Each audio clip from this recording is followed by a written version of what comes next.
শহরের যান্ত্রিক জীবনের সকল ব্যস্ততা এবং কোলাহল ছেড়ে ছুটে এসেছি নিজেদের গ্রামের বাড়িতে। চারদিকে সবুজের ছায়া, পাখির ডাক আর মাটির সে চেনা গন্ধ, যা হৃদয়ে অন্যরকম শান্তি দেয়। এই শান্ত পরিবেশে আজ আপনাদের সঙ্গে ভাগ করে নিতে চাই আমাদের বাড়ির ছোট্ট একটা গল্প। আসসালামু আলাইকুম, আশা করছি সবাই অনেক ভালো আছেন। আলহামদুলিল্লাহ, আল্লাহর অশেষ রহমতে আমি অনেক ভালো আছি।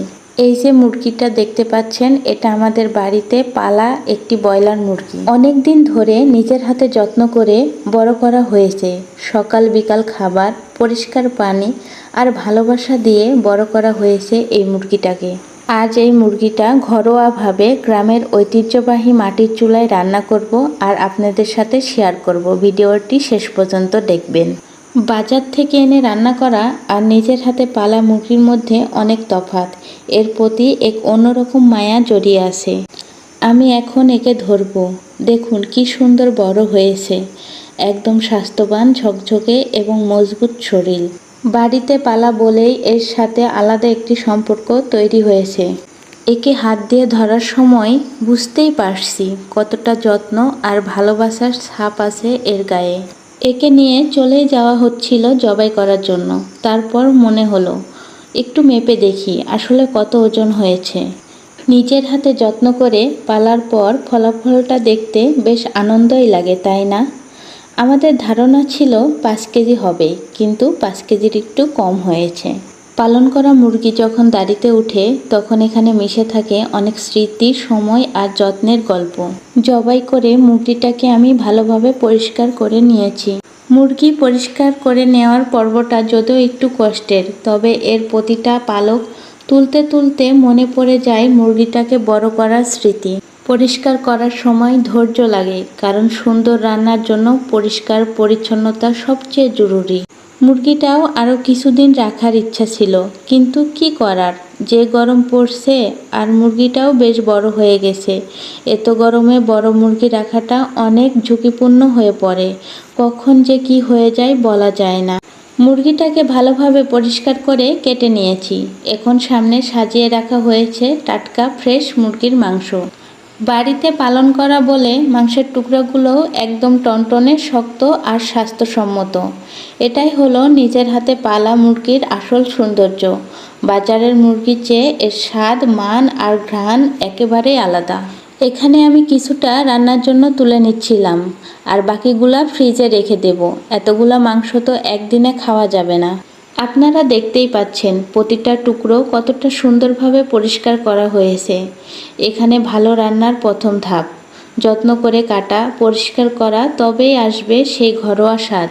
এই মাংস দিয়েই হবে আমাদের আজকের বিশেষ রান্না। এখন আমি মাংসগুলা ভালোভাবে ধুয়ে নিয়ে চলে যাব মাটির চুলায় রান্না করতে।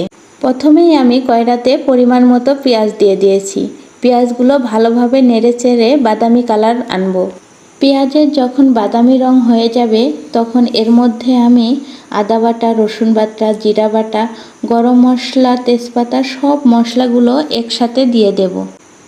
এর মধ্যে এখন আমি মশলাগুলো দিয়ে দিলাম। আগেই বলেছি যে কি কি মশলা দিয়েছি। এখন আমি এগুলো ভালোভাবে নেড়ে চেড়ে হালকা একটু পানি দিয়ে ভালোভাবে কষিয়ে নেব।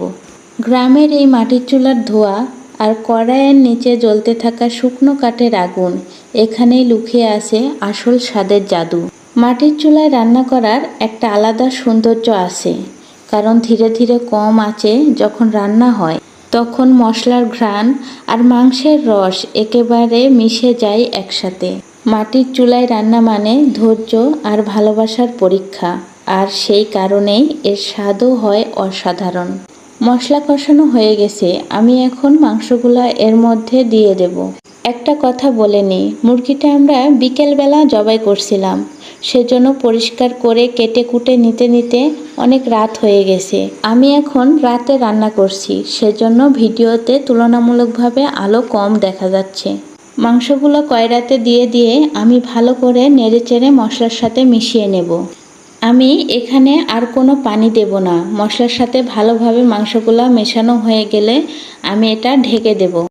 মাংসগুলো আমি ঢেকে দিয়েছি, এখন কিছুক্ষণ অপেক্ষা করব। কিছুক্ষণ পর ঢাকনা তুলে আবার একটু নেড়ে চেড়ে দেব, যাতে কয়রার নিচে লেগে না যায়। নেড়ে চেড়ে দিয়ে আমি আবার ঢাকনা দিয়ে ঢেকে দিয়েছি। বাড়িতে পালা মুরগির মাংস অনেক সময় নিয়ে কষাতে হয়। বাড়িতে পালা মুরগির মাংস ফার্মের মুরগির মাংসর চেয়ে অনেক শক্ত হয়, সেজন্য একটু সময় নিয়ে কষাতে হয়। এখন আমি আবার ঢাকনাটা তুলব। এর ফাঁকে আমি মাংসতে একটু আলু দিয়ে নিছিলাম, কারণ আলু ছাড়া মাংস আমার ভালো লাগে না।